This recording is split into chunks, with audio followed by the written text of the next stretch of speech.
कि जब श्रीनाथ जी गोवर्धन में विराजते थे तो कुंभन दास जी भगवान के अष्ट सखा हुए। कुंभन दास, सूरदास, कृष्णदास, परमानंद दास, चतुर्भुज दास, चीत स्वामी, गोविंद स्वामी, ये भगवान के अष्ट सखा हुए। तो उनमें से एक सखा थे श्री कुंभन दास जी। ठाकुर जी आज भी कुंभन दास जी को जब देखते थे तो बड़े प्रसन्न हो जाते, बड़े प्रेम से वार्ता करते, सखत्व भाव था। क्या स्थिति बनी कि एक दिन एक गोपी आई। अब वो गोपी अपने मटके में माखन लेकर आई और दूर से श्रीनाथ जी को हल्का सा कपड़ा हटाया और दिखाया। बोले लाल जी देखो, आज मैंने आपके काजे या बढ़िया माखन निकालो है। अरे चुनौती देती हूं, अपने घर में आंगन में छीके पर टांगूंगी, हिम्मत तो हो तो आकर चुरा लो। एक दिन आई, 2 दिन आई, 3 दिन आई, अब तो रोज वो गोपी आने लगी। और तो और जाते समय घर का पता भी बताकर जाती, कहां है मेरा घर। अब तो ठाकुर जी को अपना पुराना समय याद आ गया। बढ़िया सी ग्वाल मंडली के साथ चोरी करने जाते थे। कुंभन दास जी को बुलाया, अरे कुंभना जरा सन्निकट आ। जैसे कुंभन दास जी गए, बोले अरे लाल जी का भयो। बोले अरे का बताऊं, यहां गोपी रोज आवे और रोज आके मोकू बढ़िया नवनीत माखन दिखावे और मोकू चुनौती देकर जाए कि अरे मेरे घर आकर चोरी कर बताओ। अरे कुंभना मेरो बड़ो भाव बन रहो है, अरे मैं किसी प्रकार से या गोपी के माखन को चुरा लूं।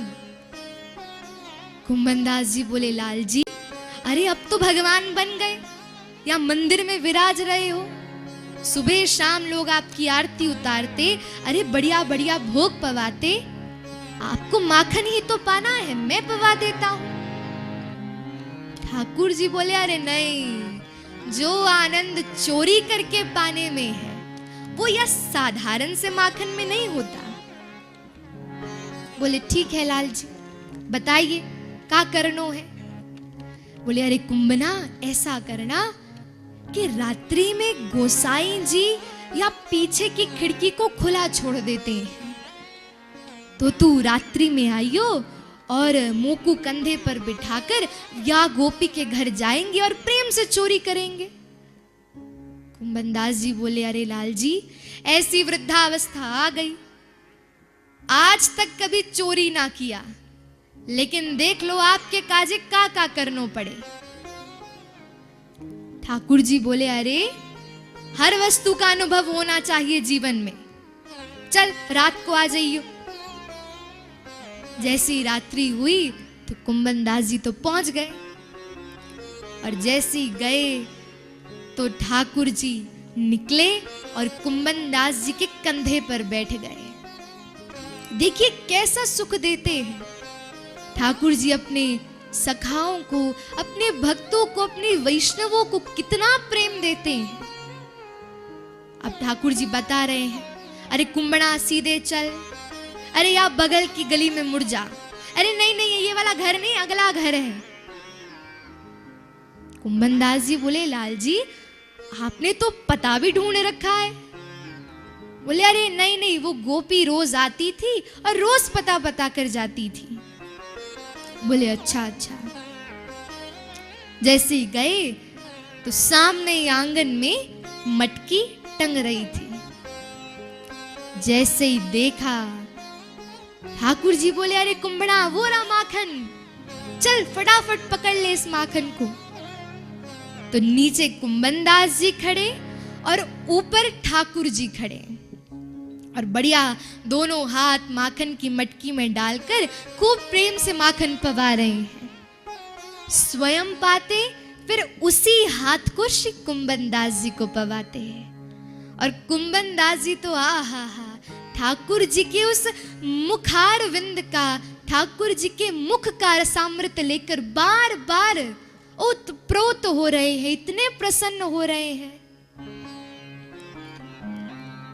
अब तो जैसे ही मटकी से माखन निकाल रहे थे तो निकारते साथ ही ठाकुर जी की धोती जो थी ढीली हो गई। अब तो कुंभन दास जी ने हल्का सा ऊपर देखो, बोले अरे लाल जी संभालो संभालो, धोती गिरने वाली है। सोई ठाकुर जी ने चतुर्भुज रूप धारण किया, 2 हाथ से धोती संभारी और 2 हाथ से माखन पा रहे हैं। जैसे कुंभन दास जी ने वो चतुर्भुज स्वरूप देखा, अब तो कुंभन दास जी अपनी सुध बुध खो बैठे और जैसे तैसे बैलेंस बनाकर खड़े थे, लेकिन अब तो धरती पे गिर गए। आवाज आई, घर वाले निकल कर आ गए, अरे कौन चोर है, कौन आया है। ठाकुर जी तो झटपट भाग गए। कुंभन दास जी खड़े हैं और बार बार नेत्रों में वही छवि बसी है, चतुर्भुज स्वरूप है। जैसे ही वह गोपी आई तो खूब कुंभन दास जी को मारा और जैसी दीपक की लौ कर देखी, अरे हे राम, तुम तो वही कुंभन दास हो ना जो श्रीनाथ जी की यहां राग सेवा करो। कुंभन दास जी को कोई होश नहीं है, जगह जगह से वस्त्र फटे हैं, लेकिन कुंभन दास जी ने वो गोपी की ओर देखा और तब कुंभन दास जी ने ये पद गाया, अरे गोपी तू ना जाने आज तेरे घर चोरी करण कौन आयो। अरे वो त्रिलोकी नाथ, वो जगत के नियंता, वो जगदाधार आज तेरे घर चोरी करन आयो।